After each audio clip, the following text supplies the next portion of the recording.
Accord, désaccord avec Guillaume Durand sur Radio Classique et Paris Première. Bruno, l'insondable François Hollande, disent les journaux ce matin. Vous le connaissez comme tous les journalistes politiques. Est-ce qu'il est vraiment insondable ? Non, je pense qu'il est déprimé, moi. Je pense que c'est le président déprimé, enfermé dans son palais, et qui finalement, je partage assez la phrase de Daniel Cohn-Bendit qui avait dit finalement il s'est payé entre guillemets 1h30 de thérapie avec 2 journalistes. Ça lui permettait d'échapper, de s'échapper bien sûr 1h30 par mois, de s'échapper de son donjon. Parce qu'au fond, c'est quand même vraiment le président qui n'est pas entré dans la fonction de solitude de l'Élysée. C'est pas très nouveau, Guillaume, sauf que ses prédécesseurs, ils sont entrés dans le costume de président. Ensuite, ils ont connu aussi des hauts, des bas, des grandes phases d'impopularité, des lâchages. Jacques Chirac, ça avait été très dur après François Hollande, c'est encore quelque chose de particulier. C'est quand même très très bizarre cette affaire-là, parce qu'on en reparle tout le temps, puisque on n'en reparle pas tout simplement pour s'appesantir, Nicolas et Bruno, sur l'affaire d'Avellone. Mais enfin, il faut quand même penser que c'est le sujet principal de la conversation qui a peut-être déjà démarré à l'Élysée en ce moment même entre Manuel Valls et François Hollande. C'est qu'ils vont parler de quoi ? De ce livre. Non mais moi je pensais pas que le quinquennat se passerait aussi mal. C'est-à-dire que j'imaginais assez bien qu'il y aurait un certain nombre de difficultés, notamment parce que le programme de François Hollande était très vague et que l'idée selon laquelle on pouvait à l'Élysée apprendre en marchant me semblait extrêmement fragile. Mais honnêtement, je pensais pas que ça se terminerait dans ce type d'ambiance où on se dit mais qu'est-ce qui va nous arriver ? C'est-à-dire que à la limite maintenant, on commence à évoquer le fait que le Premier ministre pourrait démissionner, enfin des choses qui sont absolument baroques. Ça paraît très peu probable. Ça paraît très peu probable. Par contre, qui continue son itinéraire personnel en souhaitant que l'on ne se présente pas, ça c'est certain. Si vous voulez, moi ce qui me frappe le plus, et ça j'ai mis beaucoup de temps à le comprendre, j'ai mis plusieurs années à le comprendre au cours de ce quinquennat, c'est que l'État n'est pas tenu, si vous voulez. Et ce que nous voyons aujourd'hui et ce que les Français ressentent, ce sont toutes ces dissensions. C'est-à-dire que quand vous lisez dans Paris Match ou dans la presse le fait que François Hollande subit les remontrances de son Premier ministre et que c'est le porte-parole du gouvernement qui vient en quelque sorte sauver François Hollande, je pense que les Français se disent à juste titre, mais enfin, on est quand même face au chef de l'État dans une période qui est extrêmement complexe sur le plan géopolitique, sur le plan économique, et donc l'État véritablement n'est pas tenu. Je voudrais qu'on écoute Laurent Fabius qui, justement, à propos de ce livre de François Hollande, le président du Conseil constitutionnel, homme de pouvoir s'il en est, voici ce qu'il en a dit. Vous savez que j'ai négocié l'accord sur le nucléaire iranien. Il y a un proverbe persan, donc c'est l'Iran, qui dit, lorsque vous gardez un secret, si vous le gardez, c'est votre esclave.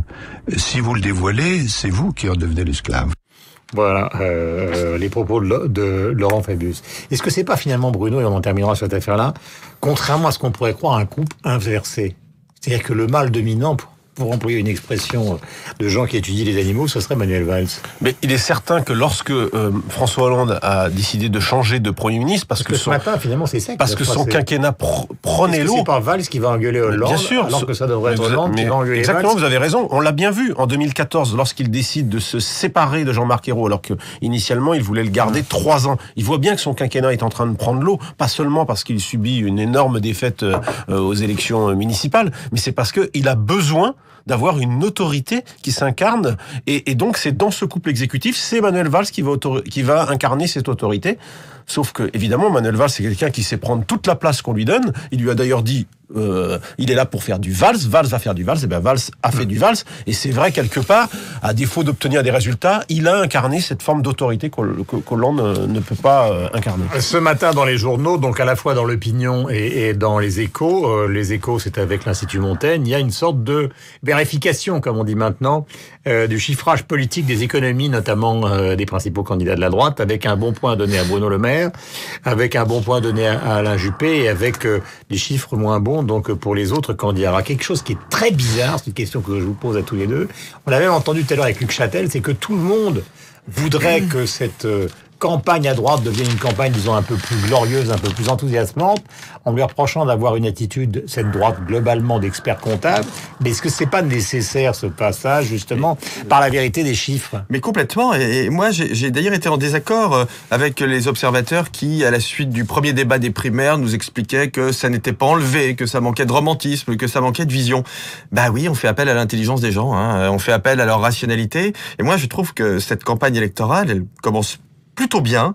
Alors en effet, elle est très sérieuse. On le voit dans les Échos ce matin. Les journalistes vérifient le fait que les baisses de dépenses publiques sont documentées, vérifient qu'on pourra les faire. Mais je crois que ce qu'on est en train de vivre, justement, c'est le contre-coup de 2012. Et c'est extrêmement sain. C'est-à-dire qu'en 2012, on a une campagne extrêmement vague dans laquelle on ne s'est rien dit. On en a tiré les leçons. Et 2017, c'est un peu l'inverse. C'est-à-dire que c'est une campagne assez technocratique dans laquelle on vérifie tout. Alors, il n'y a pas de grandes envolées lyriques. Mais enfin, très honnêtement, moi, je préfère une campagne à la scandinave plutôt qu'une campagne à l'américaine. C'est la fin de parce que, oui, mais attendez. C'est la fin du changer la vie.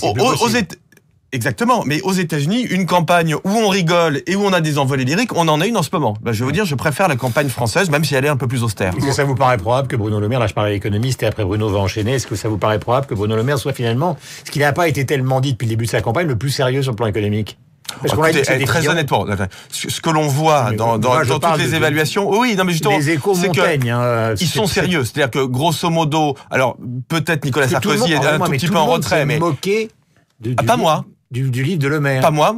C'est ridicule. Non, moi je trouve pas ça ridicule quand on veut être président de la République de proposer un programme de 1000 pages. Je vais même vous dire, je trouve ça tout sauf ridicule. Bruno Le Maire qui sera l'invité spécial de Patrick Poivre d'Arvor, donc ce soir sur l'antenne de Radio Classique à partir de 19h. Non, ce qui se joue, Guillaume, moi je pense pour la droite, c'est pour vous aimer les envolées lyriques. Ouais, moi j'aime ça évidemment. Mais là je pense que de 2007 de Sarkozy. Bien sûr, elle était géniale. Voilà. Surtout le combat royal Sarkozy, c'était extraordinaire.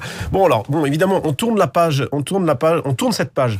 Mais là ce qui se passe pour la droite, c'est plus qu'une campagne présidentielle, c'est retrouver j'allais dire un brevet de bonne gestion. C'est-à-dire que le problème c'est que la droite depuis plusieurs mandats présidentiels, elle a perdu ce qui faisait son crédit pendant des années. C'est-à-dire que la droite, pendant des années, on l'a vu... c'était Raymond Barre.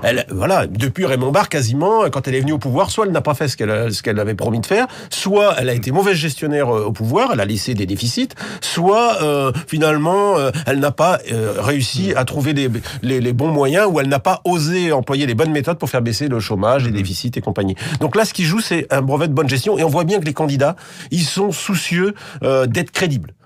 Et ça, c'est plutôt une bonne nouvelle. Et ils essaient, parce que là, pour le coup, ça fait maintenant presque 1 an que leurs programmes sont passés au tamis. C'est pas exactement le thème du débat sur l'identité. Évidemment. Mais c'est là où il y a une contradiction fondamentale. Mais c'est là où Nicolas Sarkozy apparaît comme un leader, non pas à l'ancienne, mais quelqu'un qui défend les valeurs politiques. Mais vous avez raison, parce que là, le problème, c'est que Nicolas Sarkozy, il a beaucoup joué, toute son entrée en campagne, il a fait sur l'identité. Or, en fait, les gens veulent les deux. Ils veulent à la fois la restauration de l'autorité de l'État, pour reprendre les mots des candidats de droite, et en même temps la lutte contre le chômage, parce que ça reste quand même la préoccupation majeure des Français. Bruno, il remonte dans le sondage que vous donnez. Exactement, il remonte dans le sondage. Je pense que, en 2 mots, je pense que dans ce sondage IFOP Match, Alain Juppé était beaucoup trop, 41%. Il a bénéficié d'une espèce de moment, là, on ne sait pas trop pourquoi. Là, l'écart se réduit de moitié, ce qui est important. Moi, de toute façon, je pense depuis le début que ce sera extrêmement serré entre les deux, et on va vivre 15 derniers jours d'une intensité folle dans cette primaire. Dernier point concernant justement cette affaire-là, il y a une sorte de silence autour du Front National qui disparaît un peu. Alors parce qu'effectivement, toute la presse s'appesantit sur les mystères Hollande, vérifie les programmes des autres. Et puis le Front National est donné, alors c'est ça qui est quand même invraisemblable dans un pays, comme tacitement au 2e tour, dans une sorte d'indifférence générale, Nicolas. Non mais c'est très intéressant, et je pense que c'est lié justement à la qualité de la campagne. C'est-à-dire qu'on a un début de campagne d'un bon niveau, parce que là on parle de la droite, mais je trouve que Emmanuel Macron, qu'on peut critiquer à sur bien des sujets, mais a donné une interview il y a une semaine dans Challenge, qui était quand même pour un candidat à la présidentielle une interview très intéressante. Il n'a pas encore dévoilé son programme. Non, mais je veux dire, c'est quand même d'un bon niveau. Non, mais ce qu'il nous raconte est quand même très intéressant, et c'est d'un bon niveau, quoi qu'on en pense. On appelle ça la maïotique. Ouais, exactement. Mais ça marginalise un peu le Front National. Le candidat que je connaisse qui fasse de la maïotique dans une campagne présidentielle, c'est quand même assez bizarre. Mais en même temps, je suis d'accord sur la critique, mais c'est quand même pas inintéressant. Je suis d'accord sur la. Non, mais ce qui est intéressant, c'est qu'il parle vraiment de l'économie. Mais il nous dit des choses quand même. Voilà, quand même, il nous dit des choses. Donc, on a un début de campagne d'un bon niveau. Ce qu'on a oublié de dire sur la droite, c'est que il y a un débat sur les mesures, mais il y a aussi un débat très intéressant sur la méthode. Et c'est ça d'ailleurs ce que Valérie Pécresse a pointé du doigt ce matin. Je dirais que ça marginalise un peu le Front National, qui en effet plus sur des on a sans doute des envois. Ouais, on a peut-être tort parce qu'il reste élevé dans les sondages. Mais enfin, en même temps, j'ai accompagné Emmanuel Macron dans l'Aisne, mais c'est impressionnant parce que faut sortir de Paris. C'est impressionnant de voir comment le Front National a gagné les territoires, la ruralité et tout ça. Je voudrais qu'on écoute donc dans le zapping de la matinée. Nous sommes avec Bruno Jeudi et avec donc notre camarade Nicolas Bouzou. Nous parlons de l'actualité politique, nous parlons d'économie et nous parlons aussi du rapprochement avec le centre. Alors c'est le thème justement de l'intervention de Nicolas Sarkozy sur France Info. Je vous rappelle qu'il a beaucoup critiqué François Bayrou, mais pas les électeurs du centre, et que Valérie Pécresse, on va l'écouter tout à l'heure, rappelait que sans les électeurs du centre, les présidents de région n'auraient jamais été élus. Donc au régional, Nicolas Sarkozy sur France Info. On peut pas être un pied dedans, un pied dehors. C'est d'ailleurs le problème de monsieur Bayrou qui dit « Je ne participe pas à la primaire, mais je donne mon avis tous les matins. Si tu ne participes pas à la primaire, abstiens-toi de donner ton avis. » C'est le problème de monsieur Lagarde qui dit « Je participe à la primaire, mais si c'est pas mon candidat, je respecte pas. » Ça s'appelle de la déloyauté. Dans la politique, il faut être loyal. Donc vous me posez une question claire. Est-ce que je respecterai les règles de la primaire pendant la primaire et après la primaire? La réponse est oui. Nicolas Sarkozy qui parlait de Valérie Pécresse.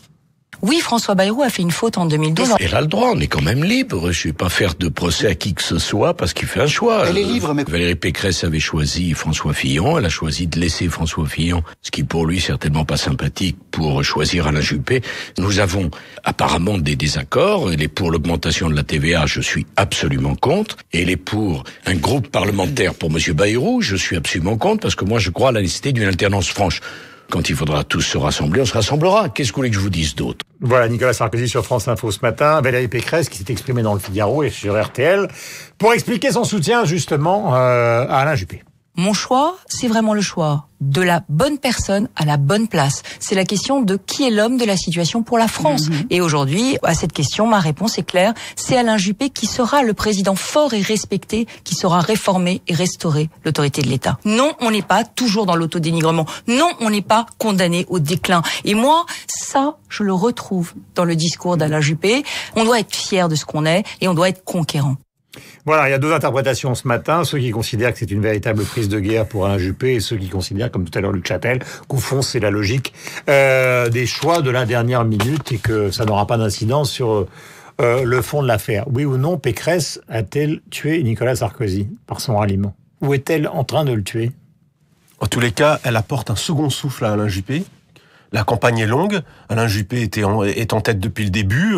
Comme tous les favoris, ça devient compliqué de tenir la distance. Et là, le timing est parfait. Je pense que on aurait tort de ne pas prendre au sérieux le ralliement de Valérie Pécresse. À mon avis, il est de très grande importance à ce moment-là de la campagne. Parce que Valérie Pécresse est une femme, est une jeune femme, expérimentée, présidente de la plus puissante région d'Europe, qui a su faire le rassemblement lors des régionales de 2015. Et en termes électoraux, ça pèse. Et c'était pas simple. C'est la personne qui sur son nom a eu le plus de voix en France. C'est pas rien. Et moi, je pense que c'est un ralliement très important. Il faut rappeler que sous Nicolas Sarkozy, elle a donc fait la réforme des universités, dont Nicolas Sarkozy a souvent parlé, et qu'elle a été ministre du budget. Donc, notamment à la fin de ce quinquennat, au moment où les impôts ont augmenté, d'ailleurs, si ma mémoire est bonne. Est-ce que vous pensez que c'est une prise de guerre sérieuse ou que c'est une anecdote? Non, c'est pas du tout une anecdote parce que sur le fond, elle dit quelque chose de très intéressant qui permet de bien faire la part des choses entre ce que propose Alain Juppé et Nicolas Sarkozy. Elle a eu une expression ce matin que j'ai trouvée très intéressante. Elle a dit ce que propose Alain Juppé, c'est un président qui lâche prise. C'est-à-dire que elle reparle de la décentralisation. Au fond, on voit qu'entre Alain Juppé et Nicolas Sarkozy, alors pardonnez-moi d'intellectualiser un peu, mais vous avez un candidat qui est tocquevillien, c'est-à-dire qui veut essayer de redonner un peu de souffle aux collectivités locales, continuer la décentralisation, réformer les syndicats. C'est un peu ce que les Britanniques appelaient... Le maire de Bordeaux. Il y a quelques... Oui, bien sûr, exactement. C'est un peu ce que les Britanniques appelaient la Big Society il y a quelques années, alors que Nicolas Sarkozy reste un candidat qui est extrêmement centralisateur. Très influencé par le programme Cameron, justement. Exactement. Et Nicolas Sarkozy veut réformer d'en haut. Je trouve que là, pour le coup, vous voyez... C'est un vrai débat, c'est un bon débat, et donc l'argument Valérie Pécresse, elle préside en effet la première région d'Europe, donc il n'est pas complètement illogique sur le fond qu'elle soutienne le candidat des deux qui lui semble le plus décentralisateur. Merci à tous les deux, donc Bruno Jeudi pour Paris Match et Nicolas Bouzou pour lui-même. Nous sommes sur l'antenne de Radio Classique, nous avons rendez-vous avec Eve pour la musique en direct, mais nous allons passer par la bourse, par le journal bien évidemment.